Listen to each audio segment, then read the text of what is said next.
Hey. Hello, Minifans.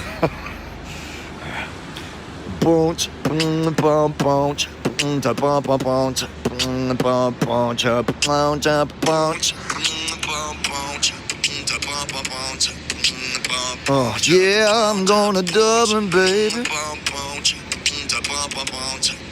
Yeah, oh, I'm gonna Dublin today.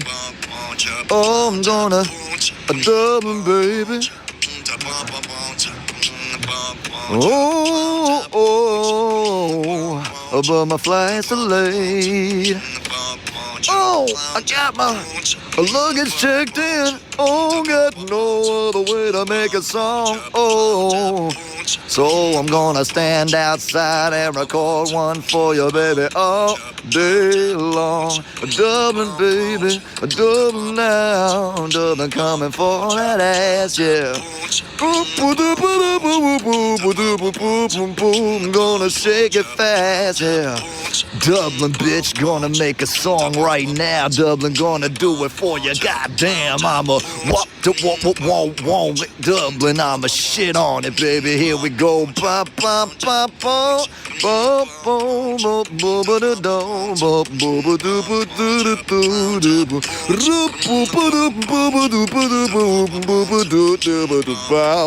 Dublin.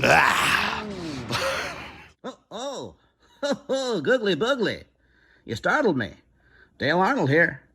Pardon me, I've got a little bit of Patrice Bergeron's Icky Belugi in my throat. Good evening, friends.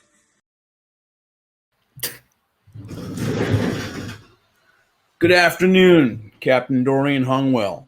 I'm a seaman in the U.S. Navy, and America wants you to go to rimonthly.com, go to Best of Rhode Island, look up for consignment store in the East Bay, and punch in Just Ducky. We're an all-American store, all-American people, and we fucking love you. God bless all of you. Hungwell out.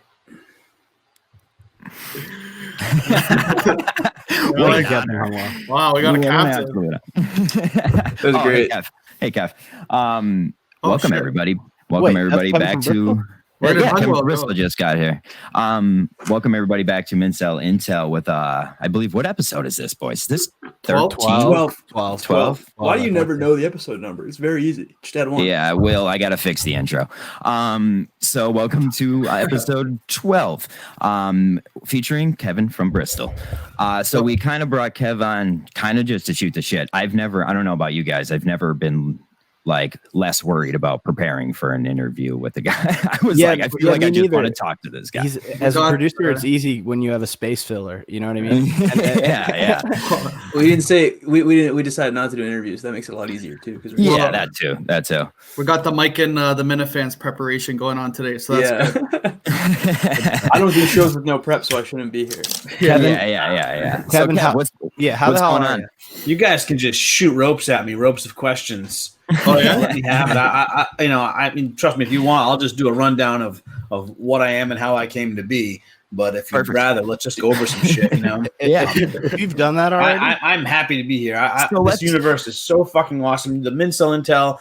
You know, everybody was there were wars. The Minifans, the Mincels, and and all I was saying was, let's get behind Kirk as a team. Globe was a 2 seed. Yeah, that's all you were saying. Fucking wheelbarrow this place, So Kevin was our a true 2 seed enemies. as well.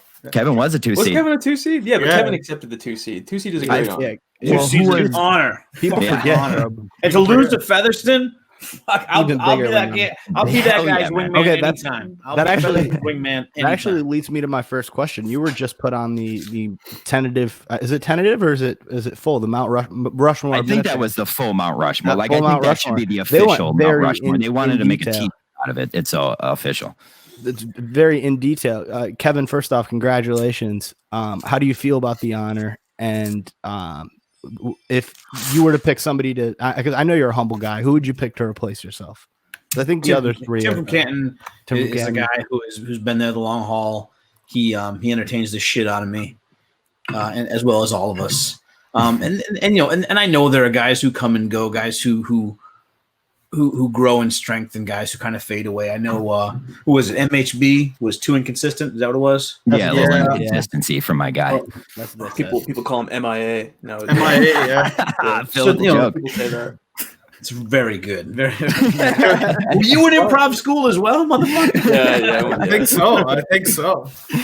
That's why this guy shows up 5 minutes before we record and just turns it fucking on. Hey man, my computer was fucking not working. I don't no prep. No, The computer wasn't working. I saw him with a big platter of booger sugar. I know. Red light Phil. We call him Red light Phil. No, just to be spoken of like that by Kirk and by the guys. It gives me a warm place right in my nutsack. It does. Oh yeah, super creamy. Definitely. Just getting the mention on the show. And it seems like when I first started listening to the show, like I wanted to get to the point where like I wanted to be involved enough where I could get mentioned on the show. And now basically I get mentioned on the show. Granted, it's saying I wish that guy would stop showing his face. But hey, every single time makes you feel like you did something good for the community, at least, I guess, right? Here's the beauty of the show. Even when you're shit on, it's a way of being feels hugged. so good. Yeah. When you praise, you can get. it's a hug. When you're shit on, you're being hugged. When you're fucking torn apart, you're being hugged. It's a complicated world, but it's fucking great. What we're saying is Mayo, put the rope down. But, Okay. Oh shit, right? Rope. Have you seen his body, dude? Steel wire. Come on now.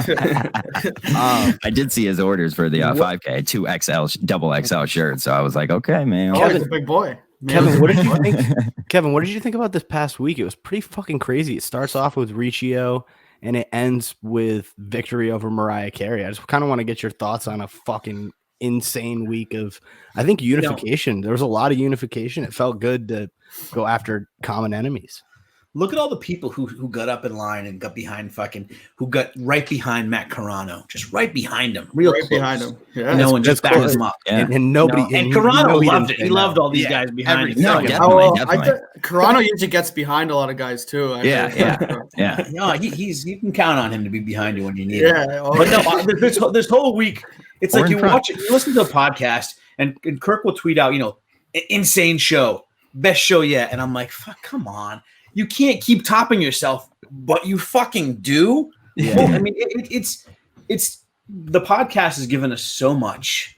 Whenever I have a chance to contribute, I'm like, I have to fucking lay something down to give these guys something because they're giving so much every day. And every day it's like there's a war, there's something funny, there's a battle, and Kirk's on the front lines and the guys are on the front lines, and it's just this week was insane, and I couldn't stop listening. I listened to some episodes, the Cullen episode, the Murder Hornets, the Mariah episode. I listened to them twice. I feel like I'm missing nuance by just hearing it once and laughing through shit. So I'm enjoying the shit out of this week. Episodes like the Cullen episode, like if you didn't go back and listen to that, I suggest doing it immediately, because the second time, and I think it was, I forget who it was, but they described it perfectly. Like first time you went through it, you were just listening to see who's who. Because even the people who were in the when we were episode, talking with DEC.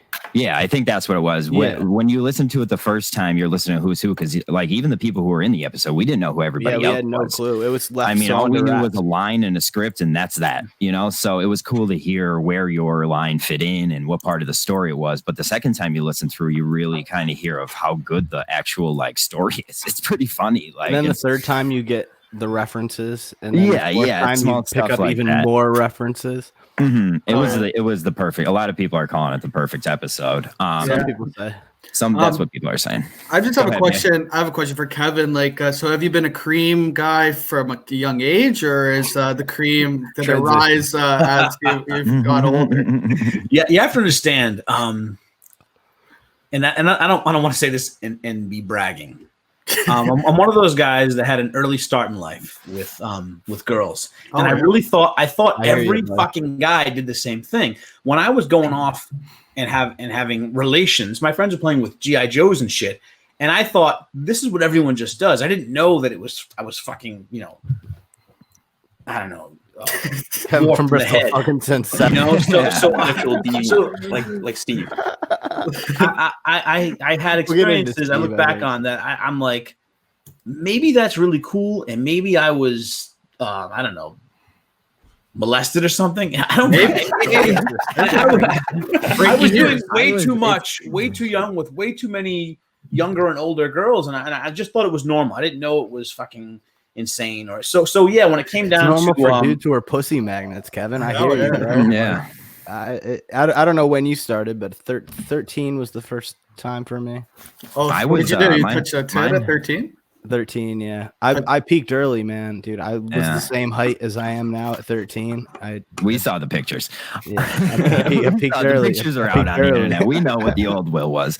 Not good. Kind of touching on the Cream? with the On Cream, on yeah, Cream, no. on On what was going on this week and fighting the enemies in the beginning, and then the Mariah fans, which was out of the blue by the end of the week. I like to do this with everybody that comes on this.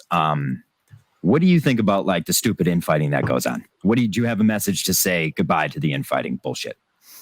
I love the fucking busting balls. Yeah. I love the fucking, the Busted balls guy. the fucking, going at each other, but knowing that, a couple times I busted Matt Carano's balls. I didn't get a response. I'm like, oh my God, does he know that I'm kidding? I love this guy. Yeah. So that kind of stuff, I dig. I break someone's balls till they fucking snap. What I don't like is the fucking guys who just don't like, Minifans who don't like the Mincels. I hate it. It's like, don't you understand the fucking common enemy, like the Globe, Leon, Murchison? Those are the real guys we should be fucking going behind the scenes and trying to fucking dissect and rip out their insides and shit on them. Not each other. Yeah, we're different. We're different ages. We're different fucking. We all have our own place in this world. Exactly. But trust me, whether it's a Mincel or a Minifan or a fucking Minifuck or a Minicunt, we are we're woven from the same cloth. We're a Mina family. Yeah, Mina family. Exactly. You brought it really up. these people, everyone on this fucking everyone in this world, when the chips are down, when I ask for votes for fucking Best of Rhode Island, because like I said, that means a lot to a little store like mine. And the reaction I got just fucking broke me. Yeah. Look at these fucking people coming together and making this happen. And you know what? You don't understand. I was emotional. I was like, How can you not be, man? Oh yeah. How can you not be? And we were actually going to ask you. We're a bunch of kind of misfits, but when you put us together, we're a nation. Yeah. It's fucking When you're united, you could do anything you put your mind to, right? So that's what I like when you could I like the ball busting more than as much as the next guy, but it's nice to see when you could unite, you could do anything like help you guys out, chop up some lambs, and fucking lamb yourself. Chop up lambs. I'm a lamb. You're a lamb, bro. You're self-proclaimed lamb. I said. The victory over them was one of the weirdest joys I've ever felt in my life. I don't know why beating the Mariah Carey fans kind of hit different, but it really did. An untimely nap. Were any of you nervous? I watched the poll. Yeah, I was real nervous because I voted for that poll when there was 12 votes. And who'd you vote for? I jokingly yeah, John, you voted for Mariah. I thought it was a joke. I was the 13th. No, when it was like 49, when it was like 49-51 with like an hour to go, that's when I thought it was over. I thought we lost. When you see, now we're done. It's as done. soon as and I saw then the retweeted and yeah, when you're on Discord and you see everybody to go vote for this thing, I was like, oh man, we're hitting every angle. Then I see Deke Zucker tweeting it out. The big cat retweet was unbelievable. And then that person trying to say we screwed up, and he just hit them back with the "I have 1 million followers." Yeah, I have 1 million followers just helped us, buddy. So I think I responded to that. Imagine if the person who had tweeted that was a fucking airline. Big cat would have went at him. He would have skull fucked them, bro. Maybe some of the Lambs are bigger Kirk fans than we thought because they started accusing me right away of buying votes. They were saying I bought votes.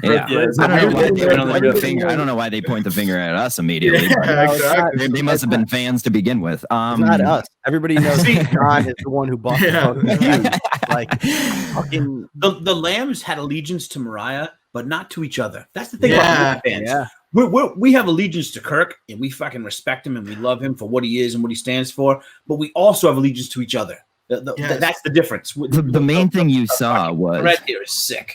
Think about the Nathan main. interview. Go ahead, BA. Well, so there was. Thanks, John. But there You're was, welcome, there was no organization with the Lambs. You know, they're all kind of doing their own thing. Where you see they're like, even though there's infighting or whatever you call it, but when you have to come together, like all the Minifans came together over something. So, but the Lambs, they're all disorganized. Popularity contest with Mariah Carey. Hey, we don't lose Twitter polls or Twitter We votes. We don't lose Twitter. I had to remind people of that. Yeah, we don't lose Twitter polls and below. Early on, like I was worried, like the war was over day one. When they first talked about it on the show, it felt like the war was already over, and that showed the unorganized culture they had compared to us. Because like the next day, we were still talking about it in Discord, we were still tweeting about it, we were still getting things, and then we won. So it was pretty cool. I thought it was pretty cool. I remember watching Carano just take dong after dong to the face, and I was like, "This fucking kid," and he stood his ground. Yeah, he answered everyone. I was like, "Holy shit!" I respect him more. I do. Yeah. His fucking wacky egg song and whatnot. I'm like, look at this fucking kid standing his ground, being battered by dicks, and he. Kevin, it was a dong blitzkrieg, man. They were dongs are saying that. It's raining down. That's what I said. I said I felt bad for Quantum Week Chris, just because his picture was getting thrown out there left and right. So yeah, I think that's why he got off. At one point, they just replaced his dick pics with his face. So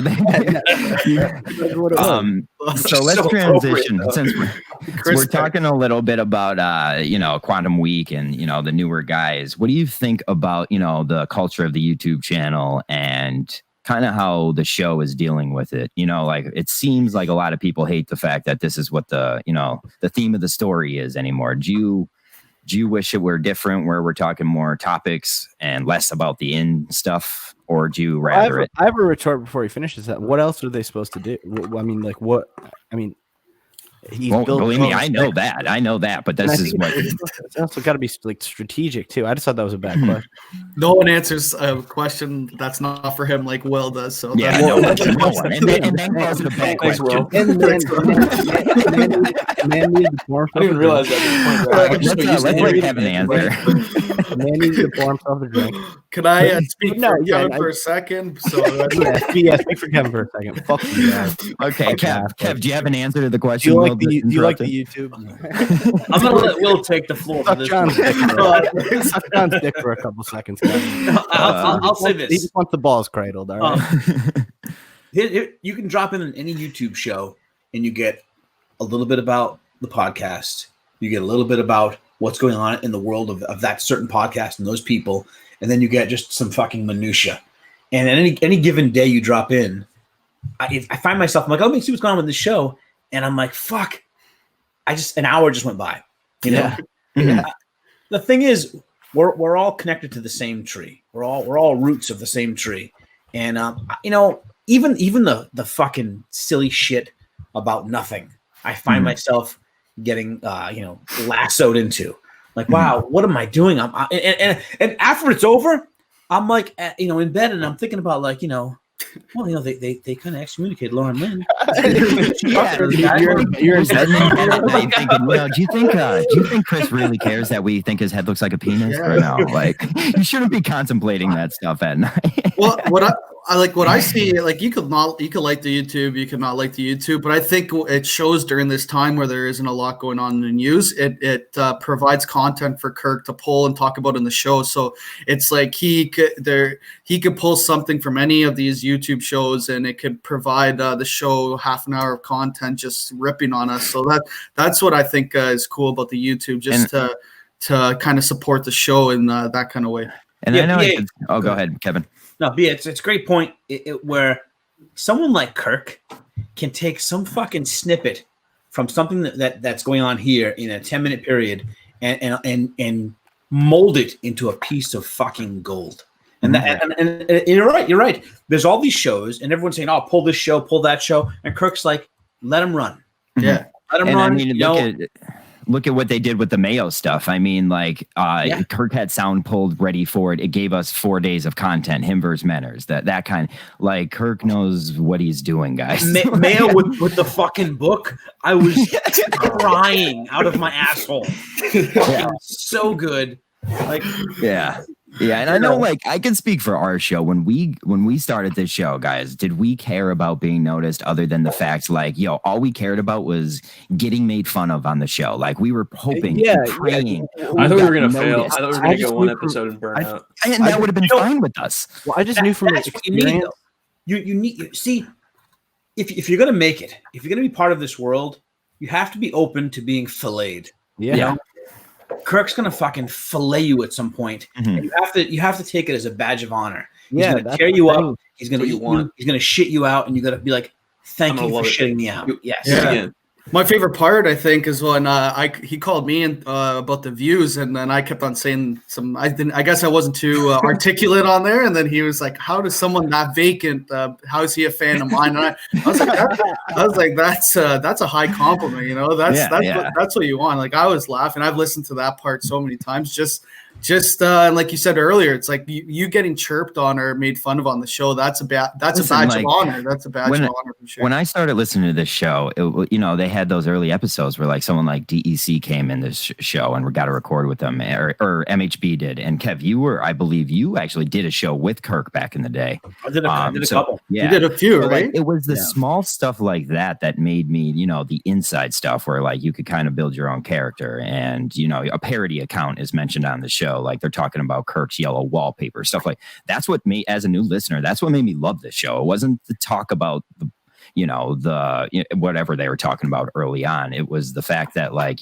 Kirk kind of builds a world, and you could live in it very easily and have fun there too. I think that's what brings new fans on, make them feel a part of the world, and he makes you feel like you're his friend. Like intern Nick, when he came in all disillusioned and thought he was going to be his friend, but obviously that's not going to fucking happen. But Kirk does a great job of making the audience feel like they're his with the sponsors, stuff like that. The thing that Kirk does, he's going to be so open with you, you're going to get uncomfortable. He's gonna talk about things like, what the fuck? This guy's talking about wanting to kill himself. This guy's talking about trying to and failing to adopt a child. These things are so personal, and they're so. Yeah. And, I'll say this: everyone says Kirk never talks about his wife. I don't fucking care. He respects that. Yeah. Here's what I want to know from Kirk: does Kirk talk to his wife about us? Does he go home? You never hear that. I don't care to hear about her. Was Harry about us? You think he's going home? He's going home. Harry and Kate Minahan are stewing over dinner if Mayo or Menners are right. He's going home. This fucking Menners guy, he's saying I'm censoring him. What should I do? Like at those dinner table conversations. Harry said, that's the question that's never asked. And I'd love to know if he just fucking like this fucking guy with the fucking sperm and the cream. Yeah. Harry sits down at dinner and he's like, Dad, how the fuck did you leave Tim and Canton out of that? I have kind of a question too, and it might kind of segue to our next point, but like, how did you actually get a chance to be a part of the radio show? What did you have experience in radio before, or was it kind of just from the calls? It's a good question. Well, I was when I was in high school, I did a radio show at Roger Williams College. So I had my own little show, and it was, it was nothing. It was fucking nothing. But I liked the pulpit. I liked being able to speak. I liked being able to talk to someone who I couldn't see and just spout nonsense. And then when I went to Los Angeles, I was doing improv, and I was doing acting, and I was doing auditions. And the thing about I wasn't a failure in LA. I mean, I wasn't a fucking success either, believe me, but I was thriving. Yeah. My after 10 years out there, I was getting commercials, I was getting TV, I was getting movies. I had my foot in the door, and I fit really well out there. I'll tell you how I got my first. I'll tell you a quick story. I'm walking down the street in West Hollywood, and I have on a distressed yellow leather jacket, a white cowboy hat. Now, if I'm wearing that same getup in fucking Boston, there's the guy that wants to fight me. What's up, Grano? Now there's a guy across the street staring at me. And I'm really new to LA, and I'm like, look at this fucking guy staring at me. What And I'm the ready to fuck? say, what the fuck you staring? And he starts walking right at me. I'm like, oh my God, we're going to fight. Next thing I know, the guy pulls I'll out have a to beat this card. guy's He's like, I'm an agent. I like your style. That doesn't happen, Yeah. around here. But out in LA, that's I got my first agent just walking down the street looking like a fucking crazy person. That's pretty cool. But and I'll say this: when I came, my grandfather was a boxer. He was a power lifter. He was a bodybuilder. He was in World War II. He put on shows for the troops called The Body Amazing, where he was a little diminutive man, 5'6" or 7, and he would pick the biggest guy out of the audience and press him over his head 10 times. He had fists like cinder blocks. He was an amazing specimen of a human being. Do you have any pictures of this? Send them to me. I'll put them up on screen do. right now. Yeah. Send them over to me through DMs. I'll put them up on screen right now. So holy shit. When I was in LA, like I said, I did what I want. I wanted to be in a movie, a TV show. I wanted someone to say action and have a line, and I got to have that happen. But when my grandfather got cancer, I'm like, I'm going to go home and be with him. I came home, and I was with my grandfather, and he passed away. I was with him. I was holding his hand when he passed away. And I moved back out to LA, and I was like, what am I doing out here? My whole family is getting older. I'm missing it all. I already had my time. 10 years out there was good. So I came home, and I thought, well, that's it. I'll still write, and I do still write, but I thought that was the end of everything. Then I started hearing, first it was Dennis and Callahan. And I called in, and I would fucking joke with those guys and bust balls. And when Kirk came on, and the characters came out, and it was, it was Elmo and Morgan Freeman and Gam Gam and fucking Captain Hungwell. And I was like, wow, I'm tapping into what I used to be, and it brought me back. It gave me new life. Yeah. And even now with this show, and I'm thinking to myself, what can I do? What character can I drum up to be part of this again? And it's funny that little bit of calling in and being Kirk's mom or being Mariah Carey. It's like I didn't have to book the role. I loved the audition. I loved going in front of a group of people and fucking just laying it on the table. I loved it. And in my time where I get to do something, and whether it's funny or whether it's fucking nuts, I'm back. I'm back to what I used to be, which was a creative, odd acting individual. So this world has saved me. That's actually a pretty perfect fucking segue into our education segment this week, because we do that. Let's do that. No, guys, hold on. today... I have a question for him. Fuck off, dude. I was gonna say I had a question first. This is a perfect segue, but let me ask you one more question. Let me ask a question. I'm not gonna be best host. Go ahead, Will. Well, I was just gonna say I'm leaving the screen for that part. I'm just gonna let you guys. Okay, go ahead. Because I just wanted to ask him one thing. Do you have anything special planned for the 5K? I used to run 3 miles a day, no problem. Yeah. And when he first mentioned he was having a 5K, I'm like, I'm going to start running. I want to not only run but be respectable. And I ran for like 3 days straight, and I just my hamstring exploded, and I'm like, oh God, I'm fucking old and fat, and it sucks. And since then I've made an effort to train, and I'm trying. So I'm going to probably go to either the bike path in Bristol or Colt State Park in Bristol. And run it out, and I'm going to lay it all on the floor. I'm gonna fucking. I'm sure I'll be puking and shitting my pants, but I'm gonna do everything I can to have a respectable time. Perfect. That's what's up, man. I've got a bet with my dad. If he beats me, he gets to shave my head. Oh, okay. That's not gonna fucking happen. He's like a 6-year-old. I want you to man. send me one pigtail's worth of your hair then. Yeah.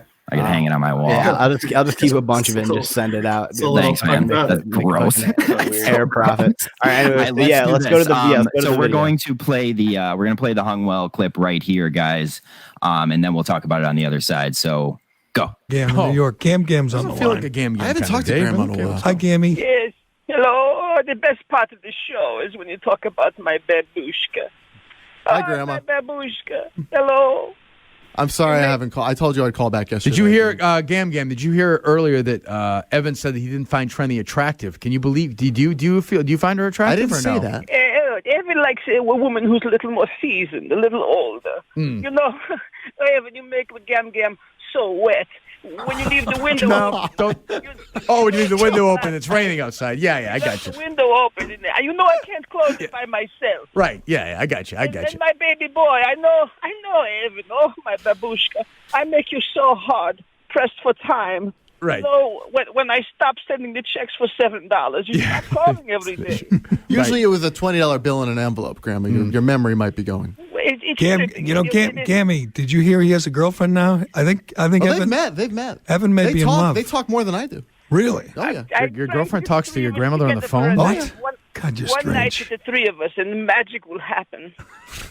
But listen, there is a program right now where the ex-military, God bless America, Sure. they spend time with the elderly. I want the man here to say hello to my babushka. Hold on, please. Oh, yeah. Please. I think I know this is going to be. Good morning. This is Captain Dorian Hungwell. Hello, Captain Hungwell. How are you? Can we? Well, just be happy to talk to you now. Is it possible you can call in tomorrow? I know Mutt would like to speak to you. That's definitely possible. Right now, I'm with Gam Bam here. Right, sure. I'll be happy to call in tomorrow and tell you the whole story. What? Well, the only thing. Yeah, that's great. I would say we saw some. It seems to us, Mutt was mentioning that his son Carter's taken an interest in flying in aviation. I don't know if you have any thoughts on that or. Only thing that goes in the sky is a bird. Birds, wimps. You want to be a real man, you get on a ship. Was Mutt's lovely wife, ever on a ship with you or no? We were on a ship once together. We spent a lovely time together. Mm-hmm. That's a beautiful, functional, self-lubricating woman. I'm not sure. What are you and Gam Gam doing exactly today? Oh, right now, I'm thinking to myself, Gam Gam's in a lovely nightgown. I can see her purple Oreos through the dress. She's very happy to be here. What we're going to do is slip into a lukewarm tub, have a couple of cold frescas, and maybe later on, who knows, maybe we share some sweet, precious time together. You know, she doesn't have much left, Mr. Drillick, and you should not relinquish that. And you've ignored her for too long. Do you have a problem with your grandmother? Sounds like entering coitus with a military man in his 40s. It's better than her younger neighbor right now, who's like her 50 years junior, but they're best friends. So this is good. I think this is a good change of pace. Well, thank you for your service, Captain Hungwell. We'll talk to you soon. You got it. All right. Say bye to Gammy. Welcome back. All right, guys. You just saw the Gam Gam and Hungwell call.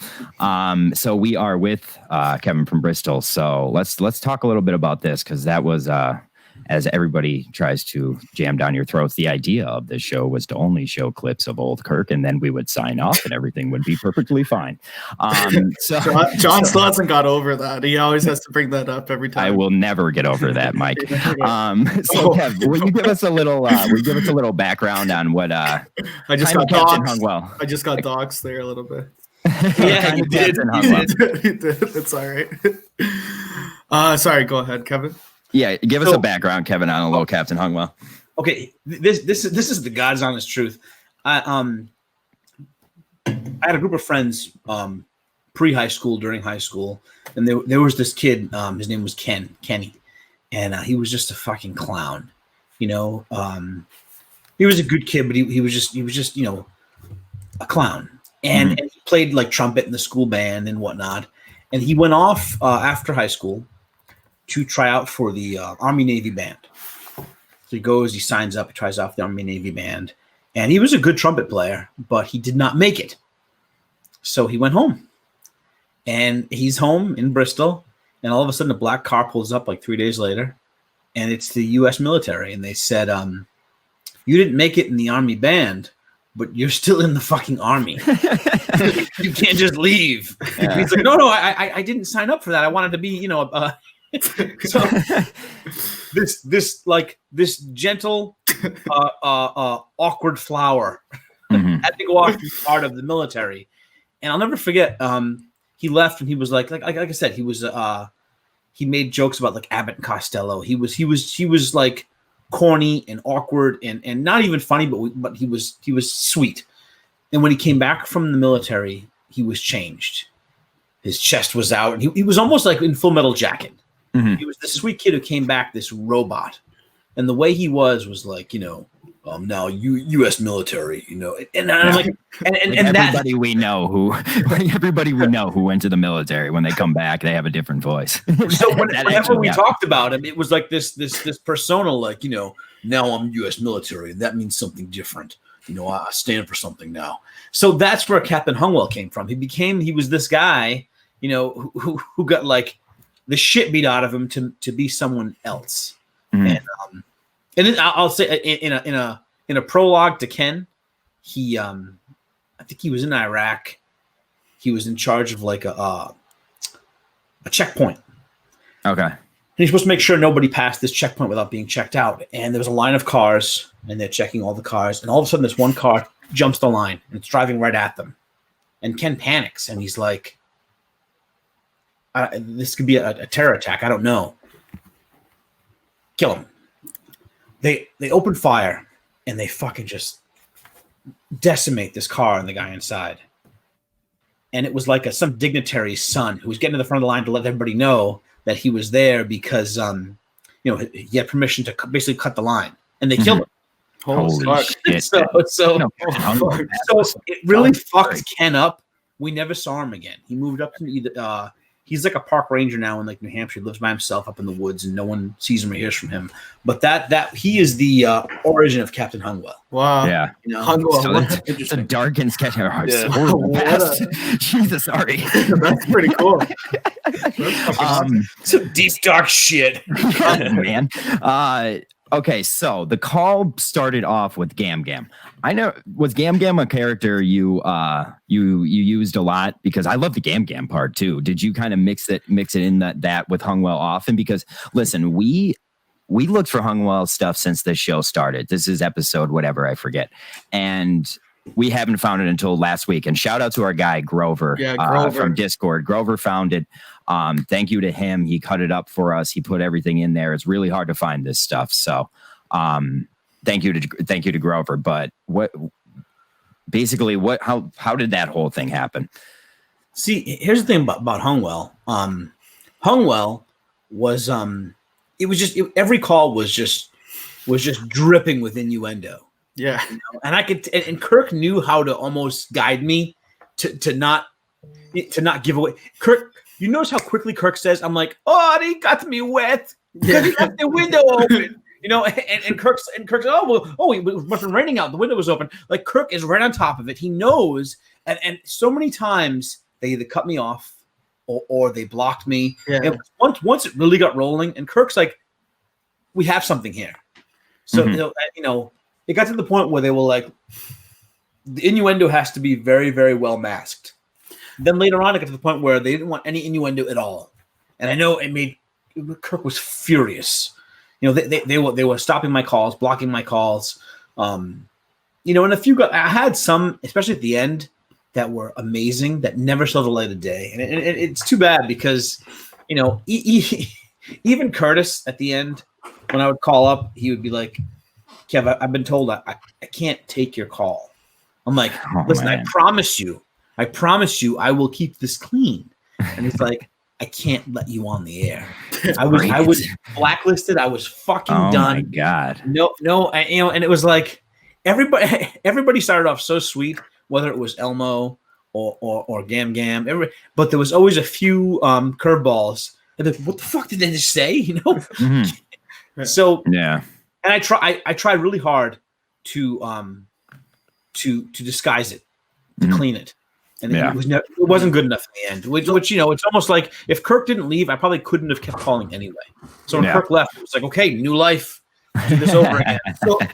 So was there a call in general that like kind of started this whole snowball where you couldn't get let on anymore, or they just kind of stopped it gradually and then cold turkey? It was definitely Hungwell. It was all the calls about Jess, and I'd be in a car all day long. So all I'm thinking of is how I can say words that have two meanings. About how Captain Hungwell. I'm in charge of many seamen in my submarine. It was always like I'd give him my punchline and then I'd correct it real quickly. So Captain Hungwell, just because Mutt's wife was just a woman who excreted a lot of fluids from her vagina. Mm-hmm. She got wet very easy, and she gushed. She was a squirter. Self-lubricating, right? Yeah. She was a self-lubricating, highly functional sexual woman. Yeah. So I had to find ways to incorporate that, and it was just I loved it. And the guys, Kirk and Jerry, you could hear them suppressing laughter, and trying to guide me through what they want me to say. And it was for a while there. It was magic. Yeah. They knew what to ask. They knew how to prompt me. The back and forth was that's incredible. something that on the show recently they've been talking about that where when a caller calls in and his shtick kind of is dying immediately and you could feel it and they're like, what does that feel like? But I'd imagine when you're in your situation where it's working perfectly, you feel like you're going down a fresh powdered mountain, skiing, so like skiing. Skiing. Yeah, that was a great comparison. But no, I bet it feels great, and you just could riff on it real easily as long as you have the character down. I think it's cool too. Like kind of touching on it, it's how like Kirk kind of interviews the callers. Like he interviews you guys, sets them up. I think that's cool. Mm-hmm. See, you call in, and I have my material, my shtick, and once it gets going, and I know Kirk picks up on it, he knows what to ask. He knows how he can pull. Sometimes the stuff he pulls out of me, I wasn't planning on doing anyway. He just goes there. So his instincts are fantastic. I mean, if Kirk was in LA and he calls himself a failure, if Kirk ran in the same circles that I did, if Kirk was in the same things that I was in, he would have done better. He has his mind is so fast. He's so quick-witted. He's so he knows how to play someone. It's really impressive. That's why I like being in the arena with him. I like having a character and seeing where he's going to take me. It's fun. It's like a journey. It's a journey every time. Yeah. Elmo loves you, Kirk. That is so good. That is so good. Did the other callers get pissed when it happened? Like when it happened where you guys couldn't do that anymore? Or like was the community so tight at that time? Like, I mean, like it is now, if that ever happened where somebody caused it where you couldn't call in, anarchy would happen and you'd be murdered. Were other callers pissed when it happened? Or like, was it that at the point where everybody was like actually happy it happened? That's how good you guys affected it. See, that's a great comment because callers would call in trying to prompt Hungwell or prompt Gam or prompt Elmo. They would call baiting me. The fucking callers, they wanted it, and they would say something asking like Kirk or Jerry about this fictionary character, and it would work. I'd be like, I got to call in and get on this, answer this person. I felt responsibility. And it's funny, there were characters, and I'd call in sometimes as just a random person. I wouldn't be myself sometimes. There were the regulars, but there was, and it's funny because there were characters like Kirk. He loved Elmo. Like Elmo would be so inappropriate for Elmo, and Kirk he'd laugh, and he liked Gam. Kirk hated my Morgan Freeman. I don't know why. See, that's the thing where you could ride on that though. If Kirk hates it to the point where if you keep doing it, then it's a character, So like, if you have a bad character, now that leads me to my next question. Actually, how many I don't want to know the number of characters you had, but how many did you have where they hit, and then how many didn't hit? And what is it like when you have one that's just not hitting? Do you just throw it to the wayside, or do you do like what I just said and kind of find its stride?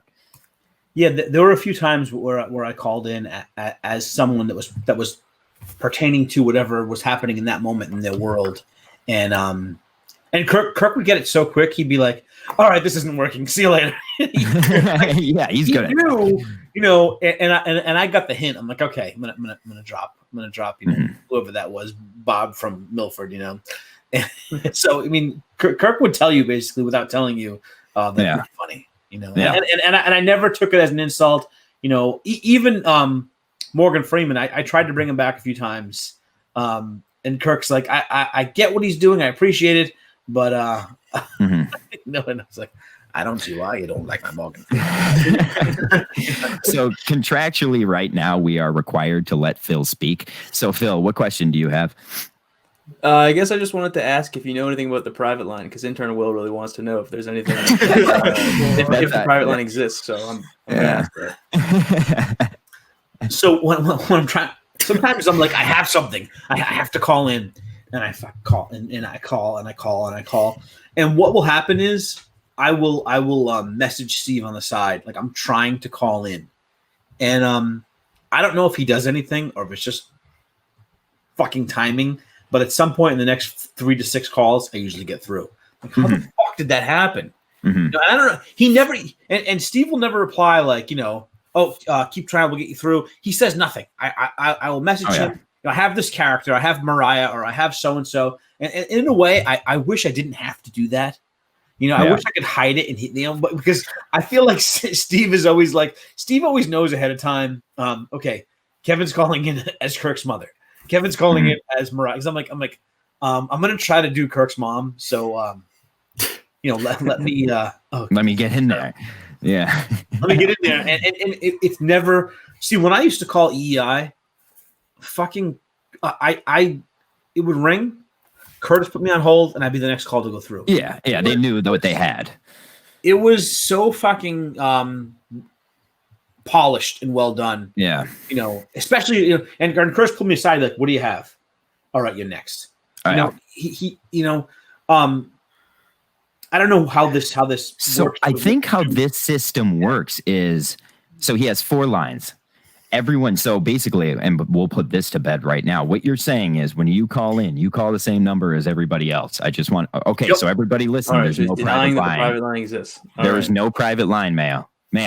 Put the rope down. I still think it exists. So gun out of your mouth. I think how it works is there's 4 lines, and those lines can fill up without Steve being able to handle what 4 calls go into those 4 lines. Then he can pick who gets picked out of that 4 lines. So I think that's kind of how it works, where like, say you're calling in and you can't get into one of those 4 spots. He can't really do anything about that. But once you're on one of those 4 spots, he can pick you over somebody else. I think that's how the calling system works. Definitely. That's how it has to work, right? Yeah. So I mean, basically like Will said, it's basically area code he's going off of. So I mean, it's like Sheldon. I'm sure there's only a couple, let alone probably one caller. You don't think that like if someone calls in multiple times, he could kind of save that and say like put like, okay, Kevin's number. This is. So he knows who the if you're in that 4 lines, you know what who the yeah. And I'm sure Steve's a good producer, and he's smarter than we all give him a lot of credit, but he's smart. I think he's starting to learn people's numbers and area. You know what I mean? Like, and he does that thing when someone gets on, and I fucking actually hate this when he goes 617, you're up. I hate when he does that. I fucking hate it. This is what I hate, and I hated it on fucking EI, and I hate it now on EI. There was no difference in being on hold and being on there's no click or something. I'm like, hello, and I'm like, I don't fucking know I'm on, man. And I'll say now they have a beep goes off. Oh, okay. And Barstool, I'm like, this is great. Yeah, Barstool Radio had that. So like it was the same thing. You didn't know when you went from hold to on air. So they did this thing where there was a small click, but then everybody that was on the show got pissed at the click, so they got rid of the click. So it's kind of seems like it was an ongoing battle, but that is something I think that's important, because at certain times you're just like, hello, so I think Phil, do you have anything else contractually that we have to get out? No, that's it. Okay. BA, what other questions do you have? Well, I kind of hit my like the questions that I was going to say. So I don't know. Do you have anything else, John? I mean, I kind of wanted to get into what your thoughts are on calling right now. We kind of touched on it just before, but what's the difference between calling in right now compared to EEI? And I'm meaning this like live show as compared to, you don't know what's going on in the show. So you're it's a whole different kind of process, right? You kind of have to have something going in, whereas you can't react. I'll say this: I rely on the guys to throw out some fucking bait on Twitter. Okay? You know what the feel is from the day before, and whatever they're tweeting about while the show is going on. Then you can call and you can take a shot in the dark.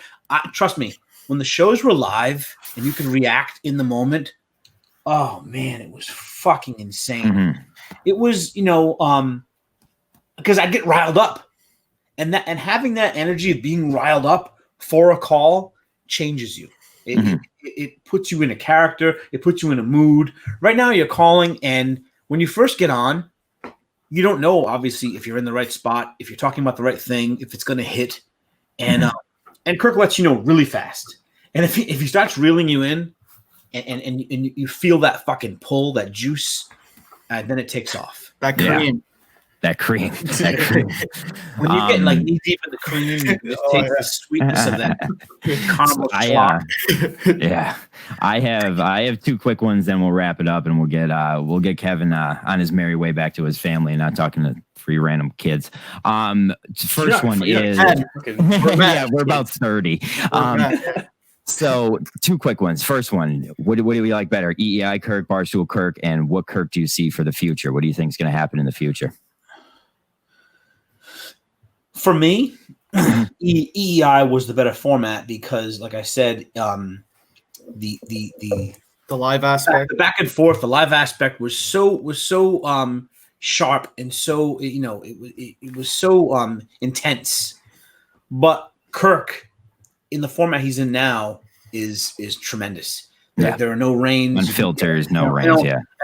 It's so much funnier now when there's no. You're not prohibited by okay, Kevin, be careful with the innuendo. Never mind innuendo. Say whatever the fuck I want. And go and get as fucking disgusting as I want. And the guys are like, oh, Jesus Christ, we just said that. That is, if there's a way to mesh the two, that'd be great. But I see Kirk growing past and out of this role. I just do. I think it's kind of where like he's building his own thing, like I think the YouTube channel is a great representation of, I think Kirk has a bigger plan here. So I guess that kind of leads to the other question. What do you see for the future? It's funny because I look at people who are in positions of power in radio and in all these places. And I say to myself, you can watch the movie Private Parts, the Howard Stern movie. And you can see a lot of parallels to Kirk. You can see someone who was shocking and someone who pushing the line, got everyone's dander up, who pushed the limits. And people bailed on Howard Stern, and they were all wrong. They were all wrong, and Stern was right, and he was different. And he was cutting edge, and Kirk will admit that he takes a lot from Howard Stern. And Stern lost his fastball. Stern became something different. And, I can't blame him for that. Maybe he's just getting older and he's maturing and that's what he wants to be. And whatever. I loved the old Stern. My wife still loves current Stern. If Kirk can hold on to what he is, if he's able to stay in it mentally, he can grow past Barstool. He can grow into his own thing. And Kirk will follow that same thing where people get in this world and they're like, this guy's fucking nuts. I love this. Yeah. Kirk can grow past Barstool. Kirk can be his own thing. If he wants to, if he can mentally hang on to the saddle, he'll be bigger than he is now, and I'll go with him. There you go. I think that's one thing the Minifans at this point in time all have in common is I think we're down to go with him no matter where he goes next, whether it be sticking at Barstool for a little longer or not. I know Kirk thinks us Barstool guys are going to leave when he leaves, but like I'll be honest with you, I don't watch much Barstool anymore, man. Oh, not at all. I'm pretty out of the loop. I think I know where my loyalties lay. My last question, I don't know if Will wants to come back in here to say thanks before we say thanks to you. Do you have any, recommendations or tips for callers that, what I mean? Like I'm terrified to call into the show. Like I'm so, cause I don't know what stick I'd use or what, if I even want a stick, like I'm something Kevin, I have so much fear of. Well, can you take this? Well, take this for Kevin. Yeah. I'm going to let Will take this one. This is my thing. It was the same in acting. It was the same in improv. It bothers me when I hear guys give up on a bit. Even if it fucking crashes and burns, you have to ride it into the ground, into your death. You take something. Commitment is everything. Commitment on a joke, commitment on a call. When you commit, you give it everything you have until he fucking erases you. You have to commit. You can't give up. You can't break character. because confidence in anything you do, confidence in being character, confidence in a phone call, even if he shits on it, the longer you stick with it, the longer you don't break out of it, the more respect you get. Like, holy shit, this guy won't fucking give up. Yeah. That's how I got, even when I was trying to be an actor, I was so naive. I really thought I could be more than I was. And in a way, it got me further than I should have ever gone.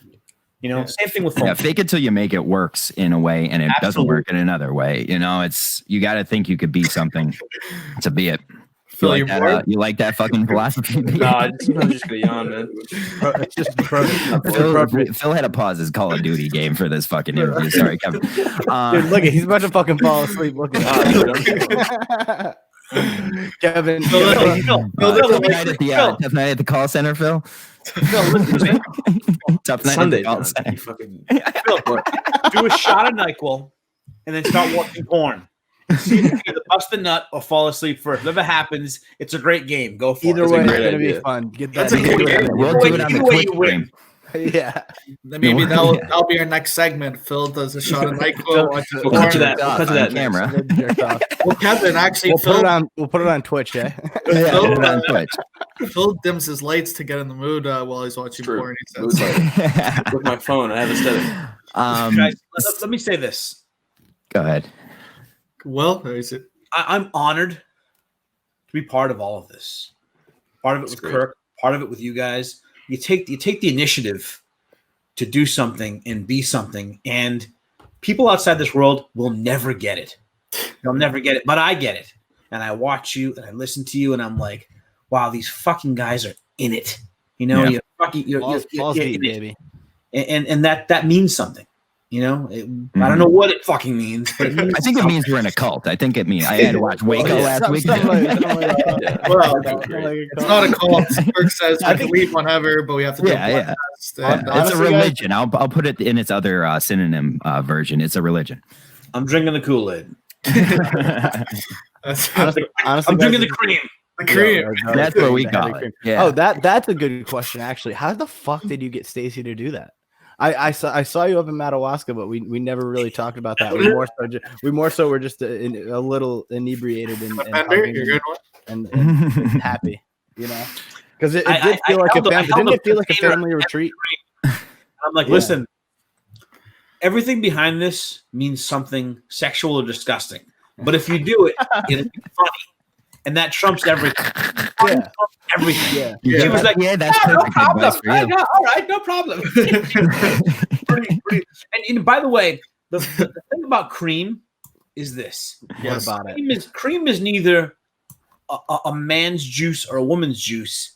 It's the combination of the two. Work I knew it. Fucking and friction. That foam and film you get all around the opening of the vagina or the base of the penis. That's cream. It takes two to make good cream. It takes a man and a woman. Friction is key. I don't fucking care. I respect that. But when you work that lather, that husky, pungent lather, that's the cream, and that's fucking beauty. Oh my God! Cut that sound clip right there. I don't think we can send them out any other way. Listen, I'll go around the room here. BA, let's say thanks, and then we'll get Kevin out of here. BA. Thanks, Kevin. Fuck. Now I know where babies come from after that cream. Will, what do you got? Nothing, man. Thank you so much for coming on. It's been a blast. This is going to be a lot of editing. Phil, your contractual 20-second. Yeah, thanks for coming on, Kevin. I mean, we were supposed to do like 10 minutes, and it turned into like an hour, which is awesome because we just. And listen, from all of us new young Mincel fans, I will say thank you. You're the reason we got into this thing. I'm telling you, it's guys like you, Kev. So I'm sure we will talk to you soon, and we will be working with you soon, actually, on the ad read that I'm about to do right here. So let's cut to that, and we'll say bye to Kev. Peace, Kev. Keep up the fight. Fuck the globe. Love you guys. Ladies and gentlemen. No, I'm not going to do that. All right, guys, we are, and I know, actually leave all that in. And I know Kirk's show talked about it because we're recording on Sunday, but Kirk's show today had mentioned that we're trying to start something where we're helping out our buddy Manic. Manic is from the Discord. Phil and BA probably could speak to this more, but he's been in there for a while, and he's a great dude. And his family's going through something right now that that Steve and Kirk think it's something we all need to get behind and help our guy out in any way we can. So what we did was we're going to set up a website. That website is going to have some stuff, wish list, basically, kind of like an Amazon wish list idea where he has 3 daughters, and you could pick something for each person. We're actually going to tie in Kevin's store, Just Ducky, in there. My mom has a children's store. We're going to put all places you can get some stuff. So we're going to put all that kind of stuff in there right on the website for you. And then what you're going to do is, if you want to pick out one of those things, you'll just DM me or Steve, or we'll have it listed in there. DM us or email us and tell us what you bought. We'll take it off the list. That way we eliminate any duplicates or anything like that. And we want to make sure all the kids are, get an even amount, and the family get some stuff that they need. Because I said this to Steve today. There's no greater. Nothing's greater than seeing the Minifans come together for something like this, and the stuff we did for like Kevin and stuff like that. So, listen, let me do this. Let's bring everybody back, and we'll talk about this just for a quick second. Guys, I know you guys know Manic pretty. I know BA calls him Manuk, but your guy Manak. He's a good dude. He's a good guy. I don't know if you guys want to speak on this. I just have a funny story.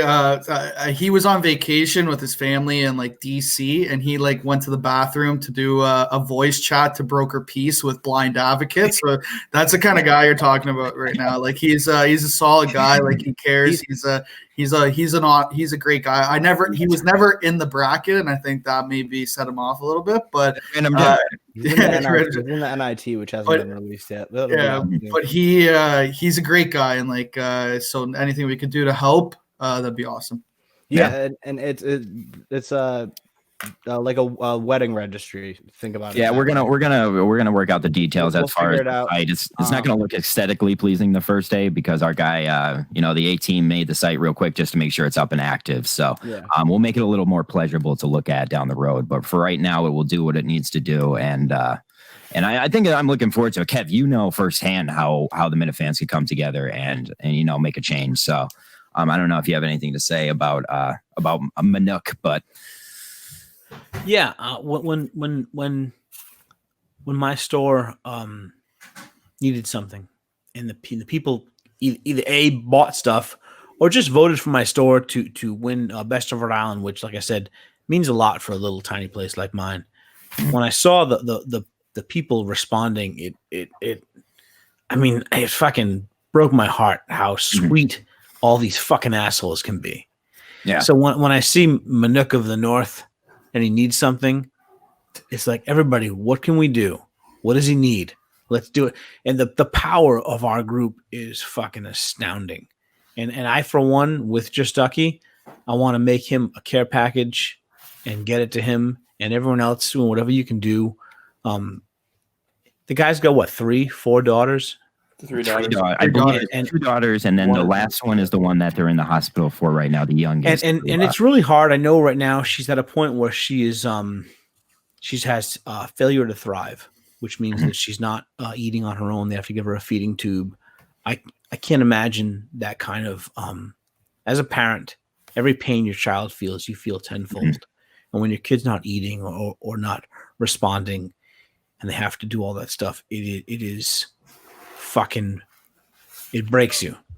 And anything we can do to make him feel better or make their situation a little easier, the Minifans will line up and kick down fucking doors to help this guy. And I know, like I said, I want to do something. Everyone here wants to do something. We are a bunch of fucking misfits, but when you put us together, we can make a change.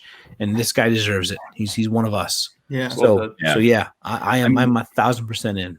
I mean, when I reached out to Manuk today, we kind of went over a little bit of details, because this was early in at the time where we just found out about it, and all this organization wasn't done yet. But the last thing he said to me was, the level of care my family has received already, and this was before even Kirk, Steve found out about it, was insane. Now Kirk and Steve find out about it, and then you see the real gears moving, and I can't even imagine what is going to come of what we're all going to do together here. So I want everybody to to take this kind of seriously, because we don't leave Minifans behind, and we don't leave Minifans feeling like unloved. So I think this is a good time to help a brother out here. So I'm looking forward to helping out Steve and Kirk with it. And any questions you have, DM me personally, DM anyone from this show, DM Kevin, anything you could do. We're going to try to support them. So let's get into some funny shit. How about that? Let's have some fun. Right? Let's have some fun. Yeah, Will's froze, which is really funny because he looks so space again. Yeah. Did you screenshot that? I'll get another one. We got one earlier that don't worry, Gig will have a meme out in about 20 minutes of, but you'll see that. So let's get into some Mount Rushmore. And boys, what are we doing for Mount Rushmore this week? Actually, let me let BA answer, because this is his area. Some people say there's no BA without the Steve's Lies list. So we're gonna. Some people do say that. People do say that. So we're getting into Steve's Lies. We're gonna do a Mount Rushmore of Steve's Lies. And what's crazy is 5 of us could do a Mount Rushmore of Steve's Lies. So that's 5 times 4. What is that? 25? That's 20, buddy. 20? So 20. Yeah. 20. There you go. Shout out to math, buddy. Yeah, nice one. So the funniest thing is, how are we gonna do it? Well, no, I have the order up. We'll throw snake draft. I was thinking about doing. We did a snake draft, but BA went first, so he's gonna go last. I think Kevin should go in the middle. So it's probably gonna go me, and then it's gonna go John. Phil. You went second last time. Why I know, because you're moving up. You get to move up every time. Sure. All right. Whatever you want to do. Okay, go ahead. So we'll go me, John, Kevin, Phil, BA, and then BA, and then Snake It. Okay. Snake It. All right. So my first one off the bat, he never choked out a fucking Canadian goose. No fucking chance. Those things are vicious. No way. Not a chance in hell. I don't think so either. Yeah, that's a fucking lie. But maybe he was talking about a man of the like a Hebrew guy, like maybe like Hebrew. Yeah, no, I don't. No, do you know what pisses me off every time? He calls it fucking Canada geese or something like Canada gooses. Yeah, what the fuck? I've never heard anybody speak like it.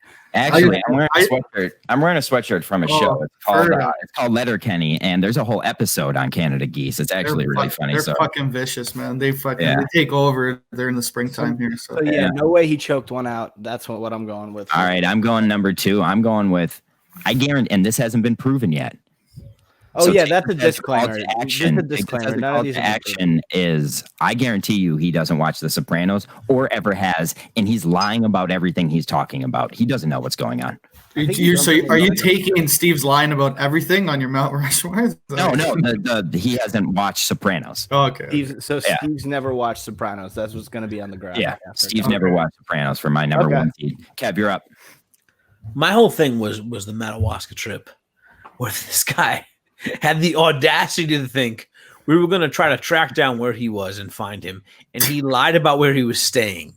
I had that on my list. He lied. Then he shows up with his wife, who by the way, I made some time with. Cool as shit. Yeah, she's like, how are you with Steve? She's fucking so cool. Very patient. But the whole thing that he would actually take in front of all of us at a live show in Madawaska, that he was at one place when he was clearly not there. The audacity to lie to a giant group, a live group of fans, was amazing to me. That's a monumental moment. That's a big one. Pure sociopathy. Phil, I think it's Phil.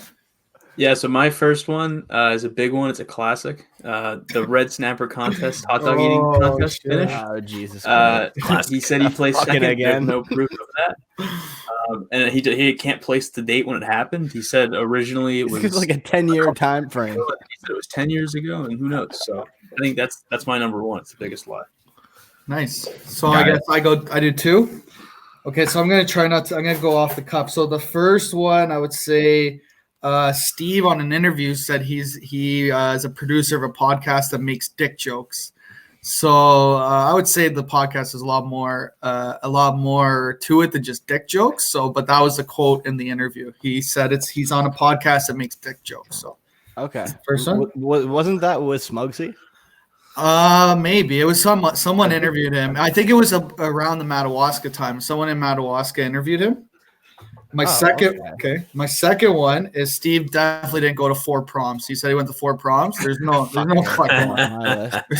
way he went to 4 proms. So. As someone who went to 3 proms, I can tell you that it's impossible. And I did do an extra year of high school. Shout out to you. I know how many proms I went to. 6. I had to go to 6 proms. How did you go to 6 proms? I went to 2 for myself. I went to 2 for myself, 2 for my girlfriend at the time, and then I went to 2 with a girl I knew. My side chick. No, I'm kidding. She was just a girl I grew up with. I went with her. I believe Steve now. No way. So Phil, you're up again. What do I want to do next? I'm gonna get caught up in the snake here. All right, here's my next slide. So there's a lot of questions around whether Steve played tennis or not back when that was a thing. I don't think he ever played tennis. I think he just said that to try and sound more athletic. I don't think he played football either. If I can add another lie to that. I think Steve is. I've seen the watermark photos. I think he's just trying to act like he's this pro athlete. And then he said something about playing a girl, and then he didn't play a girl. He kept changing his story. It was bad. So you're just saying tennis in general. Yeah, tennis in general. Maybe not. Maybe he played football. Sure, he definitely wasn't good at it. He definitely didn't. You think tennis is absolute bullshit? I think tennis did not happen at all. I think he just made that up just to say that. I think he played tennis like for fun, maybe once or twice. Like recreationally. Yeah. And he was like, I played tennis in high school. Okay. All right. Yeah. So Kevin, I think. Yeah, I think Kevin's all right. So for a guy who lost his virginity when he was like 11, there we go. A girl much older.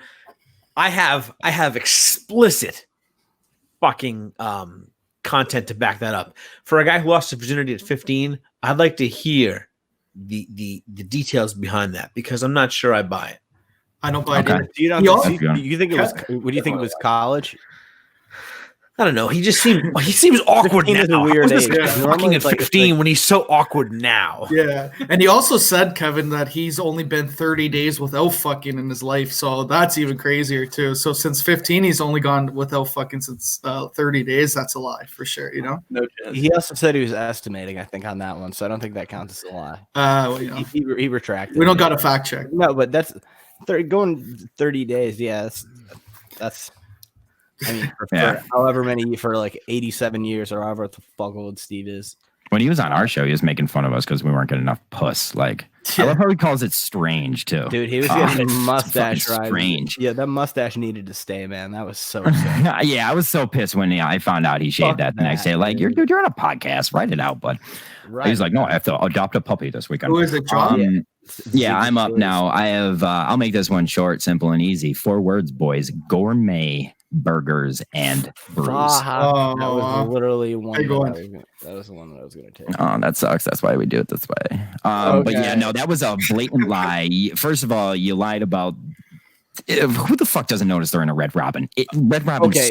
No, you're at a Red Robin. Can I just make my point as to why I was going to put it on my Mount Rushmore, Steve? Sure. Well, sure. The reason why is because, like, even Mike could see that there was a massive Red Robin sign above where it said. If Mike could fucking see that, then I've walked around MGM, the MGM in Springfield with Mike. You guys all know. For our new listeners, Mike is blind. Yeah, you can't see. Yeah. Can't see a thing. Just a fan of Mincel Intel.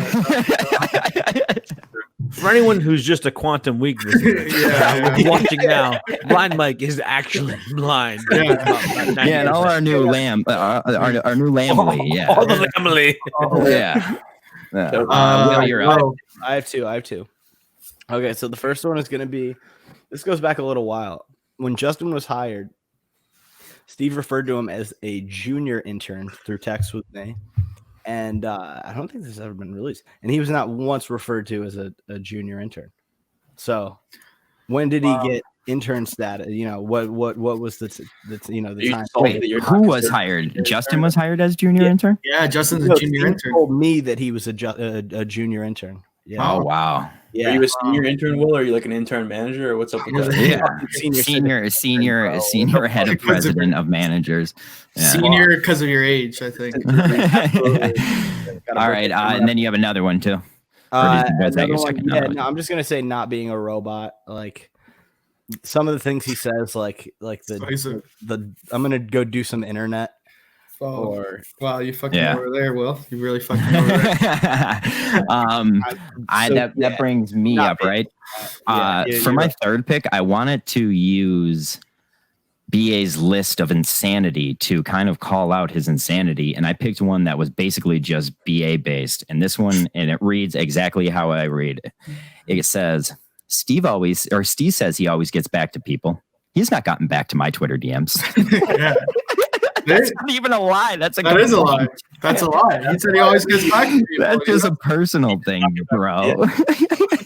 If he always gets back to people, but he doesn't get back to BA, then he never doesn't. I guess, yeah, correct. That is a lie. Thus making the third seat on my Mount Rushmore. You'll find it directly behind the ugly face that was drawn by Phil. Who's up next? We got Kevin. Oh, it's Kevin. All right. I say, so Steve says he didn't know when he met his girlfriend, his future wife. It was 2 or 3 years before he was married. What? When Steve met his girlfriend, his future wife, when he met his girlfriend, who is now his wife, the whole story is convoluted. Yeah. I don't buy any of it. Steve leaves out so many details. That's the thing.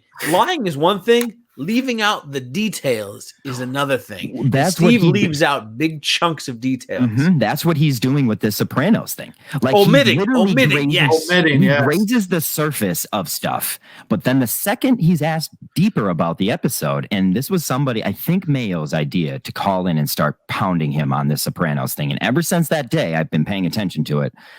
And it's just like this. He'll know general stuff. He'll know if maybe he's seen it once or so. No, I can't say that. It's a lie. He hasn't seen it. Period. Okay. Who's up now? Phil. So I'm levying off of that.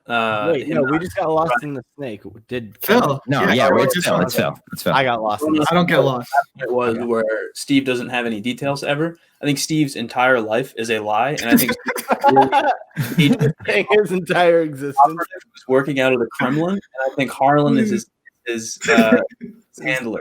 All right. So Russian operative, Harlan Ackerson. Yeah. So this is more or less like a kind of reversed of Kirk isn't in the institute. It's actually Steve. I have a comment about that too. When we were doing that Ask Me Anything with Steve in the Discord, I said, "Is Harlan Ackerson your handler?" And he then replied, "Shut up, you stupid Canadian guy. Well, let's ask the questions everyone wants to hear." So he never confirmed. Once again, details. Details, Steven. Okay, so and then you're up for 2, and that'll finish you out. Okay, to finish myself off. So he doesn't. He says he uses FOMO conversationally. So he says he uses FOMO conversationally. Yeah. No one does that. Even if that isn't a lie, that's disgusting. It's disgusting both ways. Okay, and my next one, I was going to do some internet, but I'm going to say, so he said he was class president and valedictorian and had 2 speeches. That's definitely not true. There's no way you're. You think he had 2 speeches though? Like you think? Yeah, no, I've at a beautiful Northfield Mount Herman, there was somebody who had 2 speeches. Yeah, that's fun. So if that's not the case, that's fucked up. Why are you doing 2 speeches? Do one, for the boys. Freaking inspirational, I don't know. Yeah. All right. You've had a lot to say. There's my last one. So back when BA was still, number keeper of the lies, Steve referred to him as a 14-year-old and Barstool investigator. This is very incorrect because a 14-year-old wasn't appeared like that. Little did he know he was talking to Sheldon's older brother, BA. That's my Rushmore. All right, that's actually, you rounded up a pretty good one, Phil. Kev, what do you have for your last one? I would say when Steve said he could fight a bear off with a stick. I believe him. Steve acts like he can be so violent, like he could take on anybody. I see him as so almost androgynous. I don't see him being the person who could be violent, or he could be, this enforcer that he claims to be. So to fight a bear off with a stick or to attack someone with a gun, I don't see it, and I'd love to see some evidence of it. Yeah, I like that's it. A good one. That's a good one. I mean, that goes back to the Canada Goose thing, like choking one of those fuckers out. Like, I do a lot of fishing around here. You don't like going near those things, especially. I'd say that's the only one on this list I have an issue with, because I could just see Steve just like looking this goose in the eye and just seeing the life slip. He could have took the yarmulke off and put chloroform on it, and then got. Oh, that too. That too. The Russian way. The Russian way. Yeah. Maybe if he cooked it in an oven. Oh yeah. First with some peppers, and then John, you're up, right? Yeah, Will. Fucking asshole. So I was going through the list, and BA, I just want to bring up, this isn't my last one, but I just want to bring this up because I think we should talk about it, because I don't know if you're confused or this was a play on words, but you said, Steve said Arnold's has mini golf. I called, the place only has putt-putt. Yeah. We're going to talk about that later. We're going to talk. That's a big lie. We're going to talk about that later because we want to know the details.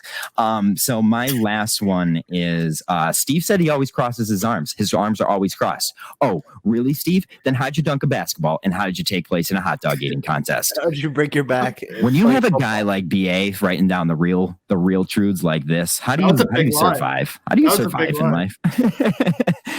You know? Okay. I guess I'll finish this off here. Yeah, finish this off, baby. Finish us off. From November 26th, the MHB Retires episode, Steve said he's eating kangaroo jerky. Bull fucking shit. Yeah. Where were you finding that? I've eaten kangaroo jerky before. Okay, but where'd you go to get it? I went to a place that had kangaroo. Okay, but like, was it like fucking? It was it's like a rare place. But no, it's definitely a lie, weird, because I had to seek this place out. I really had to seek this place out. Fuck, crazy. Yeah, it's kind of weird they make jerky out of kangaroo, though. I'll tell you that. Yeah. I think that was a good list. I think we could have like probably 10 people do this Mount Rushmore. You know what I mean? That's the thing. I was just going to bring it up. He said he never has done mushrooms before. Yeah.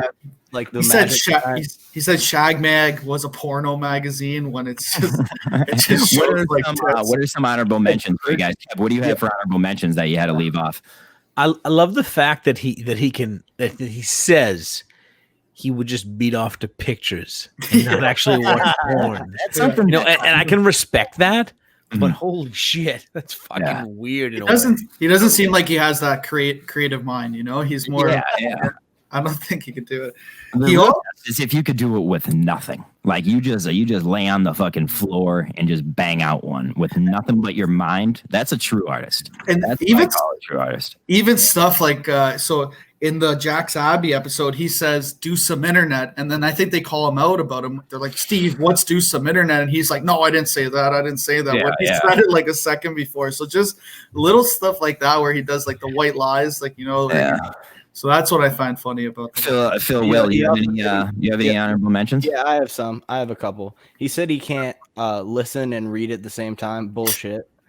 Now Will's just gonna suck Steve's dick and his talents. Phil, you have one? Yeah. Wait, there was on the November 21st episode show. Steve said he did not defend Hitler. On this show, what was it? November 25th. He defended Hitler's op-ed in the New York Times. This was a fucking deep. This list was good. We should do I don't know if you want to release it. Wait, did that really happen? We should make this a Google page and link it in so that we can use this as something that we can continuously build. I think this is something the Minifan should have a part in. Yeah, well, it was like that. Then I passed it off to Menners, and Menners now. Yeah, now we're at that situation. Phil, give me your last one, and then we can get out of here. Yeah, one time Steve said that Kelleher did blackface, but he really just did a charcoal mask and drew a mustache. Kind of looks like blackface. That's funny. That's funny. I didn't hear. I don't know if anyone else heard. What did you say at the end there? What I said? What do you mean at the end? You said suck my dick. Oh, okay, cool. Just checking. All right, guys. I think that was an awesome. I think that was a good idea to do for Mount Rushmore this week. So we'll do thank this. you, Kevin, for staying on. Yeah, we'll say Kev, thanks again for staying on and for the whole episode. So thank you so much, sir. Congratulations on all the bracket stuff, and we'll talk to you later, buddy. Love you, man. Love you. Love being here. Keep doing it. Keep doing it. It's fucking so great. Yeah, I'm probably gonna leave a bunch of awkward pauses in though. Like leave the whole shit in there. Okay. Yeah, 1:30, 6:30. How are ya? That's how you're announcing an announcement, eh? No, I have a good one. So 136.30. 136.30 around there. Around there? Around there, yeah. I'm 5 seconds ahead of you. Okay. Yeah. 10, 9, 8, 6, 5, 4, 4. 3, 2. It's already 1. I said it first again. I said it first. All right. How are you guys? So my first ad read, LK asked me to do 3 to 5 minutes of an ad read, just like his request for the Wilbur show. So we're doing a contest to give out 2 5K passes. You're going to have to respond to a tweet. It's like a YouTube show wide. The announcement's going to come on El Fuego. So they want to bump up their viewers a little bit, I think. So I think, and it's in association with Tri-State Running and Kirk's Painters. So all the Minifans getting together, giving out. We're going to give out some two passes to the 5K and get some views for El Fuego in the meantime. So I'll bring back the boys. All right, we're back. What's up? Hey, John. Hey, guy. Hey, guys. What are we still doing? I was texting somebody. All right, so what are we doing? We're getting into cloud chasing, but I just want to touch on the LK thing. So we were dying to get rid of these passes. We got them for you guys, and every idea we had really just didn't work, and we never got winners. So I think the contest that LK is going to announce on Wednesday is going to be pretty cool, and you guys will have fun doing it. Oh, yeah, and we're now. Sorry, we have something. We're announcing it Thursday or Wednesday on LK's show. Where we made this contest so that it brings in new fans and also takes the current fans and rewards them for being current fans too. So I think a lot of people are gonna like this, and it might build the audience a little bit. So yeah, no, for sure. So let's do some clout. Okay, Phil, what do we got for clout? +5 clout to moms. Shout out my mom. Shout out Joanne from Scranton. I hope my mom doesn't watch this show, but yeah. What about my mom? Yeah, what about? I didn't shout out my mom. No. I said she got +5 clout though. Your mom didn't call on the Mincel Intel. Joanne did. Oh yes, yeah, she that's did. true. She did call. Phil's your mom. Yeah. I'm Phil's dad. Yeah. Stop that. Will, who do you got for clout this week? I have -5 clout to Menners for obvious reasons, but I have I'm gonna give away some clout to offset that to this guy Fake Menners. I don't know. He just popped up in the Discord. He's taking responsibility for all of Menners' bullshit. He's a straight shooter. No idea who the guy is, but he definitely is 4 foot, at least 4'8", I'd say. Or above, Best producer in the best producer. See, the thing is that I saw the circle on my screen that time. So you paused. Yeah, exactly. I did the dramatic pause. So I'm going to give +5 clout to Fake Menor, who is definitely not me. All right, yeah. BA, we'll go around the horn. Let's shoot around. Shoot around. I'm gonna do not plus. I'm gonna put voice chats quotes on the Clout Watch. I heard they may have lost a committee member this weekend. So they're on the Clout Watch. They got to follow their disclaimer. I heard they're not following their disclaimer. So okay, all right.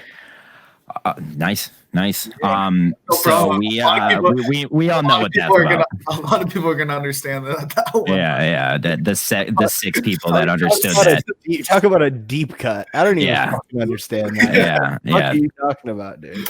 I have a plus and a minus. I have a plus for Grover. Thank you, Grover, for everything you do for, the Discord guys, for us. Our show, the Hungwell Call, is something that I think every Minifan has been looking for out there. So, I mean, getting the Hungwell Call was huge. And, he's the guy who sent us our drops. He does a lot for us. He does a lot. He did the live watch for the UFC fight. Grover's the man. Grover's a good dude. So +5. Actually, I'm giving him 10. +10 for Grover. I'm taking -5. I mentioned this earlier. People who just have been shitting on the YouTube page. I'm kind of sick of it. I'm kind of sick of people thinking, all the YouTube people are in here for ourselves, and that we really aren't in here for ourselves. If Phil wasn't on the show, he wouldn't. He Phil wouldn't even. He'd be doing his own. YouTube network, probably. Yeah.